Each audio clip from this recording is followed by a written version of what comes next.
Content warning. This series will discuss topics that may bring up painful experiences for you. Please take the time to surround yourself with good medicines. If need be, pause the playback and go for a walk, stretch, have a glass of water, and come back to the show when you feel comfortable.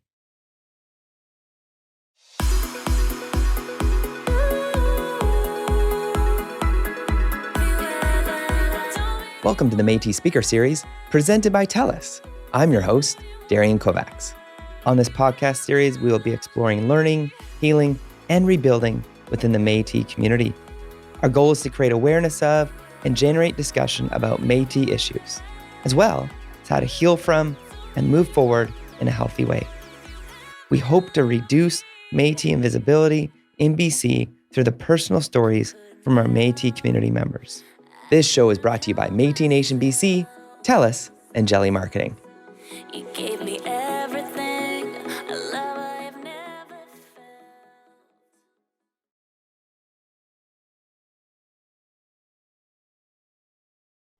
Welcome to another edition of the Métis Speaker Series. I am so thrilled to introduce you to Arlette, who is a Métis Canadian folk musician, songwriter, and social activist. Arlette, thank you for being here. Hello, thank you very much for having me. I really appreciate you taking the time to hear my story, Darian. No. Thank you. For sure. Why don't you introduce yourself? Tell me a bit about your parents and kind of where you come from. My name is Arlette Alcock. I was born in the Kootenays in a town called Trail, but I grew up in Saulteaux until I was about 7. My parents left the prairies. My dad was from Manitoba and my mom was from Manitoba. My dad's from Saskatchewan. They didn't want us to grow up in the prairies because there was so much racism towards Métis people there. And my mom is Saulteaux and my dad is Cree. So I'm from the Cree Saulteaux Métis Nation, born in 1958. My mother was Rosalind Chartrand. She's from the Pine Creek band at St. Laurent in Manitoba. And my dad is from the Brett, Little Black Bear brand. And I grew up in Trail, as I said, and but in Saulteaux, we were really insulated. And my father worked at the mine, the HB mines out there. So my mom grew up in the residential school. She was put in the residential school when she was 2 because she was orphaned. And they found her mother frozen in the ditch in St. Laurent. And they just took my mom out of my grandmother's frozen arms and put her right into the residential school in St. Anne's. And then she lived at St. Anne's for 15 years. And then after that, she started doing heroin and she did 17 years as a heroin addict in and out of prison. And she told me it wasn't a very hard or a big leap from the residential school to the prison. And then after that, of course, she spent many years in the nut houses. Well, they call them the nut houses. I'm sure that's not the politically correct term, but in the asylums, insane asylums, I don't know. But anyways, because of the years and years of torture and abuse at the residential schools. But when I was growing up, my parents taught us to be very, very proud of being Métis and to be, even though in the 50s and 60s, if you were Métis, there was quite a bit of open racism towards you. And I started singing and writing songs when I was about 13. My brother got me a harmonica and my father bought me a guitar because I was starting to do drugs and I was doing acid and I was like out of control. And so that really sidetracked me. Like I really liked doing that, writing songs. And it was a very good way for me to like get my anger and my frustration and negative feelings and put it into something positive, which is it basically saved my life as a child. If I hadn't had music, I don't know, I would have probably gone right off the rails. Wow. And tell me about your songs now, what you're writing about and where people can find your music. Oh, my music is all over the internet and you can go to my website too. It's arlettemusic.com. But I'm on Spotify and CD Baby and YouTube, and you just type in Arlette Alcock, and there I am all over the place. And as I said, I'm 64. I'm the same age as Madonna. Wow, that's awesome. I know. And tell me about your songs and what they've meant to you and what you typically write about in your songs. Well, all of my songs are usually written about personal experiences, but often they're all quite fictional. Like I write about the for instance, this last CD that we put out last year, it's called Midnight Mass Graves. And that is that terminology means like it was midnight mass and the mass graves. It's a double entendre there. And it's about, of course, the murdered children that they found in the graves all across Canada. Because I wrote that song in 2009 when they first found the mass graves in my mother's residential school at St. Anne's.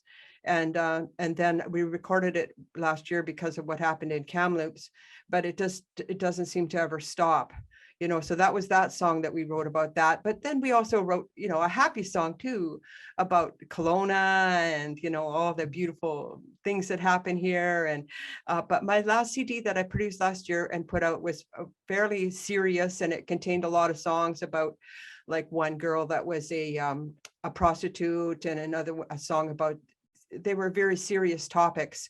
So when I was in the studio this summer, thanks to the First Peoples Cultural Council, I was able to go to work on my second CD in 2 years, CD every year.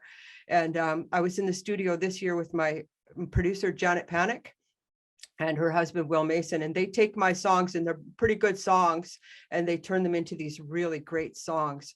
And in the studio this year, we're working on all happy, upbeat, and positive songs, which is a huge, I never go there. I don't write those kind of songs, but they've been sort of percolating for a couple of decades, you know, and then we put them all together. And this is probably the happiest CD that I've ever written, because I'm going to do another one in 2024. And it's all about, like, songs like, you know, Working Man, and a union song, Hey Emma. And then there'll be songs about, let's see, all very back to the serious issues again. And I honestly don't know where these songs come from. I really found that when I was writing Midnight Mass Graves, that it was the children were speaking through me. And that happens with a lot of the songs that I write, that I have people that they speak through me. Like I'm writing a song right now about the opioid crisis.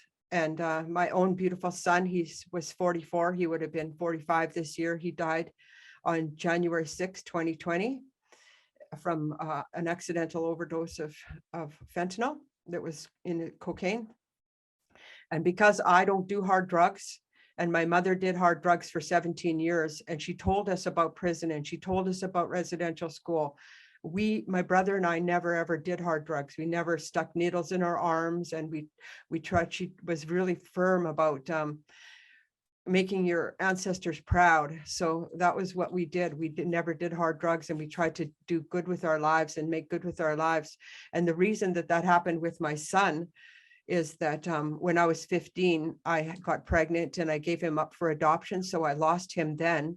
And he was raised by a woman who is now, I call her my sister mother, and we're very, very close. But she came from a very straight white family, and they never had any addiction problems like that, like we did. It's like all of my children that I raised, they all know not to do hard drugs, because the stories my mother told me, I passed on to them. So none of my kids do hard drugs, but my son, Jean Guy, because he was adopted and raised and given the most beautiful life that a child could ever imagine, he didn't understand that the hard drugs would get him, that we come from a long, long line of addictions. And so he passed away. So I lost him twice. I lost him when he was adopted, and then I lost him when he died. But I met his mother at the funeral of my son, and we became very close, and I love her to this day. Her name is Leslie Hoya, and I just got to send out I love you, Leslie, out to her, because I wouldn't have got through these hard times recently if it hadn't been for her. She's been a real advocate and a friend and an ally. And that's another thing that the new songs will be about. But a lot of them too, like I said, will be working songs. Like one song I wrote, it's called Working Man. Mm-hmm. And I swear to God, Woody Guthrie was singing right through me. Like the song was written in 10 minutes, and it's just such a great song. It'll be on the next CD too. So amazing. So much to unpack here. Can we maybe, do you want to tell me about stories maybe that your mother told you about residential schools, and stories that you want other people to pass on, to hear and know about, and for us to record here for people to learn? Okay. My mother was a firm believer in your truth is your protector, and that you go through your life. Like if I would go to school and the bullies would get me and they'd beat me up and they'd call me dirty Indian and push my face in the sand, I would have to fight back, physically fight back, because if I went home and I was all beat up and my mom said, "What happened?" I said, "Well, the bullies beat me up and called me a dirty Indian and I had to fight back." Well, that was what I had to do, because if I didn't fight back, my mom would lay a licking on me, man. And I'd rather get beat up by the bullies than my mom. But she wouldn't, like, my mom never really struck us. She just like, give us hell, eh? But because of her, she was a strong alcoholic too. She only raised a hand to my brother and I when she was drinking, but all the rest of the time she was so kind and gentle and good and generous. And she was like the epitome of all beautiful things that a Métis woman could be. When she wasn't drinking, she was so amazing and wonderful. She taught my brother and I everything. And a lot of her qualities that she had also remind me of a very dear friend of mine who's helped me so much in my life and my music. And her name is Andrea Menard. And she's always been like a good friend, eh? Just helping you up all the time. And she does that. She's famous for her kindness and her goodness. And she's another prime example of a wonderful Métis person and what they can do and how high we can go. And a lot of my songs are like that, you know, establish a healthy daily routine, don't do hard drugs, take care of yourself, you know, and put those anger and negative feelings into your art. If it's visual art or dancing or singing, like don't let them turn you into a stereotype. You know, don't give in to that. Be proud and make your ancestors proud. That's great. That's great advice. Was there any stories or memories that you'd want to pass on from your mom for people to hear about, of what it was like for her growing up? And what's well, she had a very difficult life, but because of that, she was able to really to tell my brother and teach my brother and I, you know, that we got to learn from our mistakes and keep our priorities straight and be responsible. And, you know, and another thing that she taught us too was, we were just before she died in 1988, we were standing on the street on Hastings Street, and she started to cry and she said, "Oh, I've been such a terrible mother," you know. And we said, "No, you're not. Like, I could be that prostitute there, and you know, your son could be that guy there that's laying on the street. You did good with us, you know, you told us the truth and you made us proud of who we are." Because many people back then, they just passed, eh? They didn't, they would pretend they were Italian or that they were white, and they would not admit to being Métis. And then you go through your whole life suffering for being Métis, and then all of a sudden you get to 2022 and it's cool to be Métis. How did that happen? So I guess all the suffering was worth it. Wow.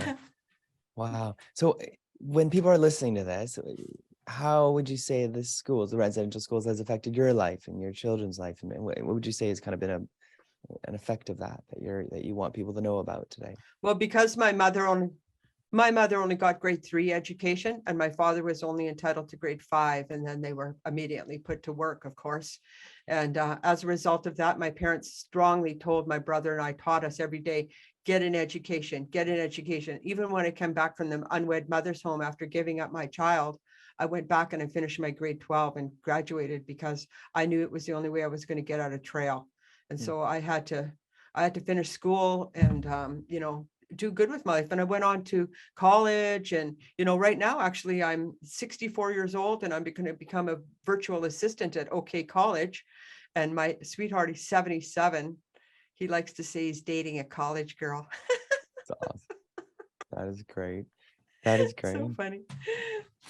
So yeah, and because I got to do something with the end of my life here, when I got to make some money somehow.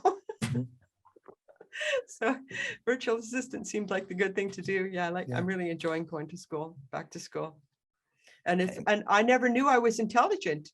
You know, I went through my whole life thinking I was pretty dumb, because, you know, I gave into a lot of the stereotypes that are perpetrated on Aboriginal and Métis and First Nations women, that, you know, the colonialization has made it so, like, for instance, there was many years that women were not allowed to play drums. And that was one of the things that colonialists took away from women, was the act of drumming. And now I can tell you, across Canada, women are waking up their drums. All across Canada, we will not be held down that way, and our drums will be heard. Anyway, No, just thought I'd give you that little pep talk there. no, I love it. I love. Are you putting any drums in your music and kind of your songs, or do you? What's kind of Oh, music? you betcha. Yeah. My percussionist is named Kendra Langrish, Yeah. and she's also my backup vocalist on all my last 2 CDs. She does all the backup vocals, and she's just wonderful. And also my daughter Rose Beach and my granddaughter Rihanna Tawara are also on my recently released song, which of course is called Kimawan.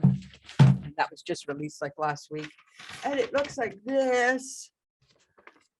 Oh, that's beautiful. Why don't you describe what's on the cover there for those that are listening to the audio? Okay, that's Christy Belcourt, the famous Métis beading artist and visual artist. She has given me permission to use the images on both of my CD. The first one was called Messages from the Spirits, and that's the one I put on Midnight Mass Graves. And this image is called Joy, and Joy is going to be on the CD called Birch Lake. And Birch Lake itself is a song written for my friends who live up in a commune up in northern Saskatchewan, because every single province in Canada has a place called Birch Lake.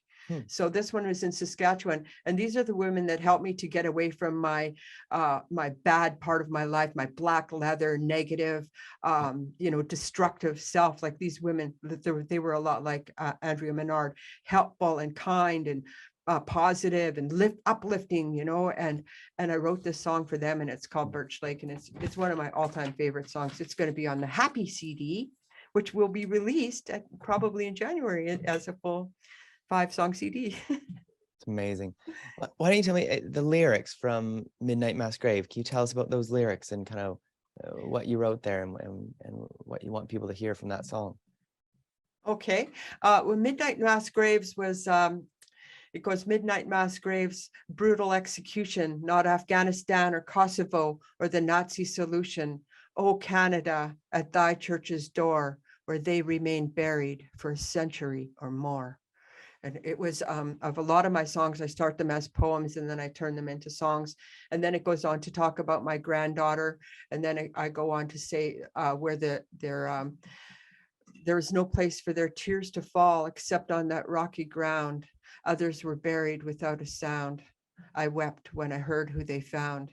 And then the last verse says, barefoot in October's frost, witness mother's mournful loss. Baby is blue, sign of the cross, independent inquiry launched, midnight mass graves.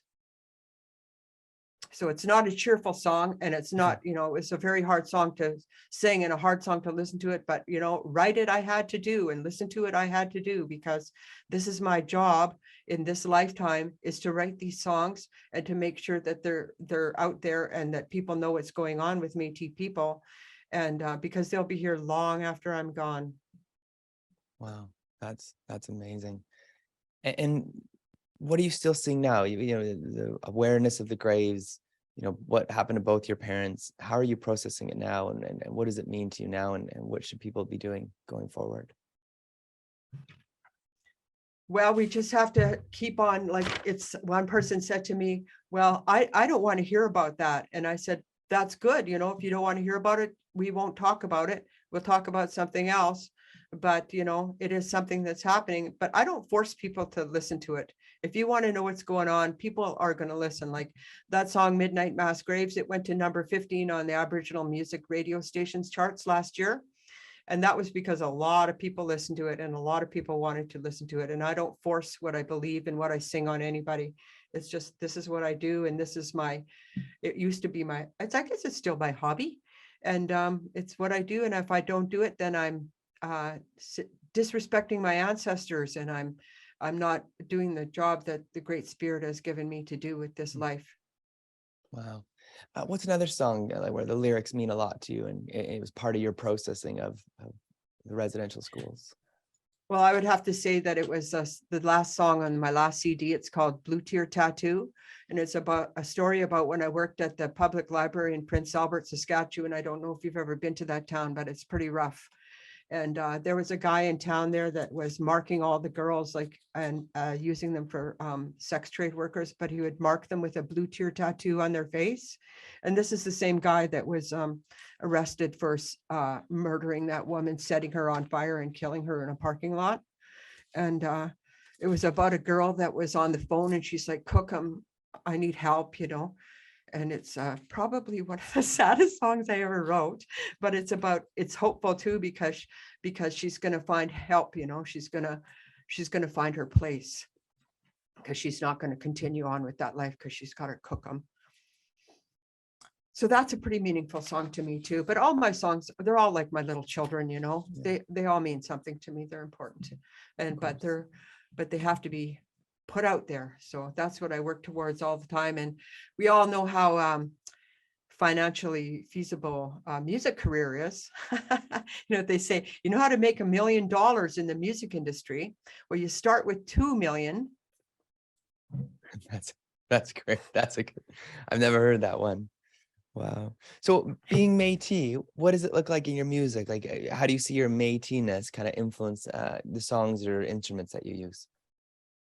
Well, one person that I worked with on my last CD, his name was Gay Delorme. He wrote the song called 40 Below. I don't give a, got a heater in my truck and I'm off to the rodeo. And so Gay Delorme wrote that song. He produced my last CD. It was called Wolf Girl. That was his nickname for me. It was called me Wolf Girl. But Gay Delorme passed away there a couple of years ago. And his Métis-ness was different from mine, because he was raised with all the Métis-ness all around him, you know, and I never had that. I was raised in a white society and just tortured for it.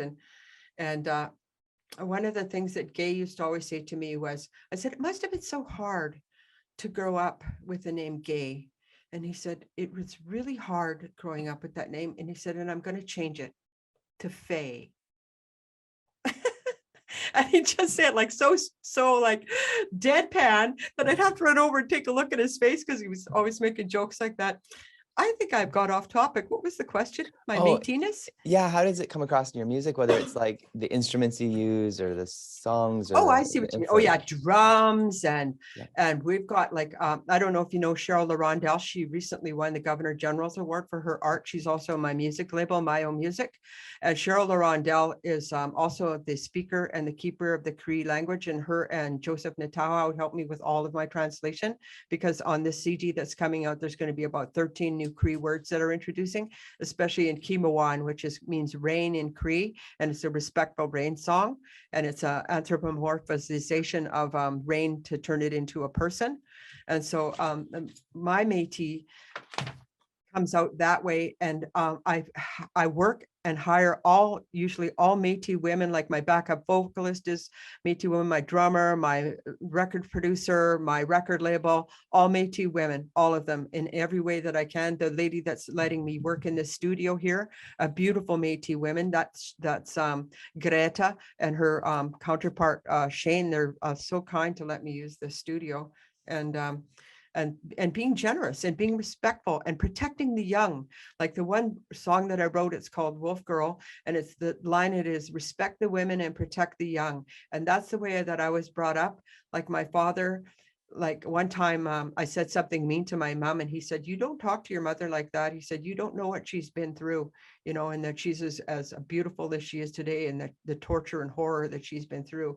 So, you know, I was taught to be really respectful towards my elders, and to treat other people with respect. My mother taught me that, you know, to love it and respect people, and respect the women and protect the young. That's the most important thing that I learned, because my parents vetted everybody that came near my brother and I. We were never, ever sexually assaulted. And when I grew up, I found out like 7 out of 10 of my friends were sexually assaulted as children. And I wasn't one of them, because my parents really, really protected us from that. And I thank them every day for that. Yeah.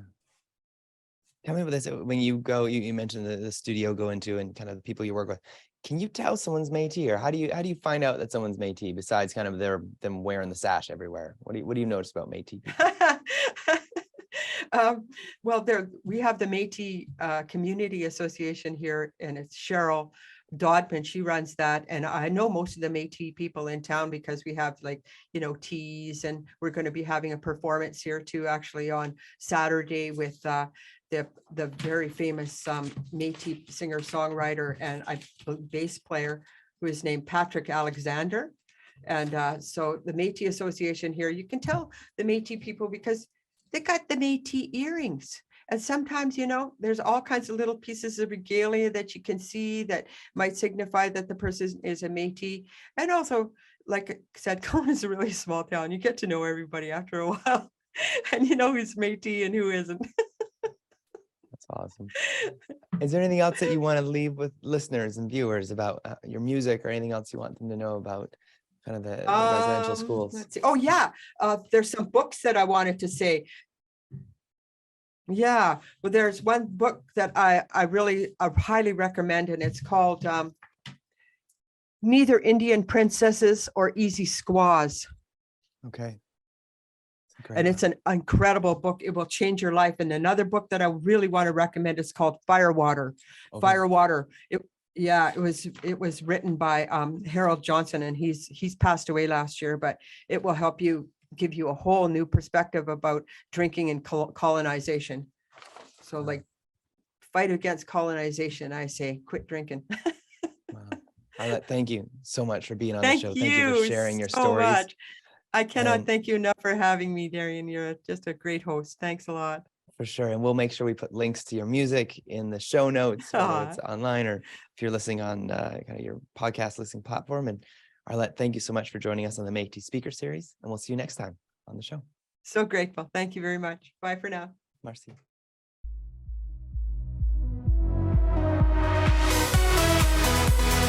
This has been the Métis Speaker Series podcast presented by TELUS. And I'm Darian Kovacs.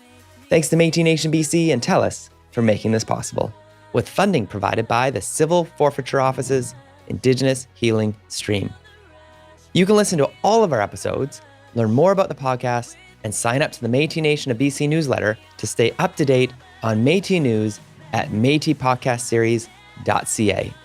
You can find out more about the music we're playing by Love Life by visiting SoundCloud at soundcloud.com/lovelifeofficial, LUVLYF official, and link in the show notes for your convenience. Follow us on Apple Podcasts, Spotify, or your favorite podcast listening device. See you again soon. Mina Kawapa Mitten. Thank you. Marcy for listening.